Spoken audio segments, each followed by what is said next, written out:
Hey guys, so welcome back to Delf Stack, and today I will be showing you how to import browser settings to Brave. So in order for you to proceed with this process, first things first is open up your Brave browser. Now over here on your Brave guys, you can just simply go ahead and select the three lines on the top right corner over here.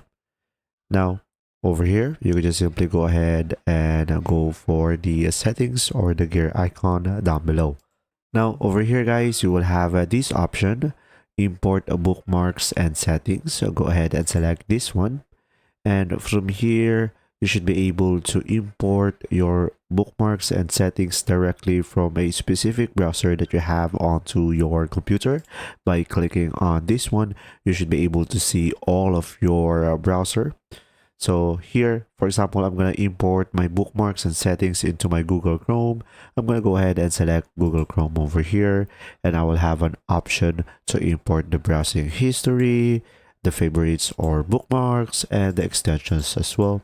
And once I have filtered it out based on my preferences, I could just simply select import.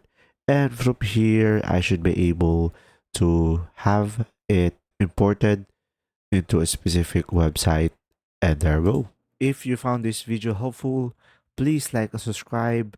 And if you have any questions, just simply go ahead and comment down below, and we will do our best to answer them all. And see you in the next video.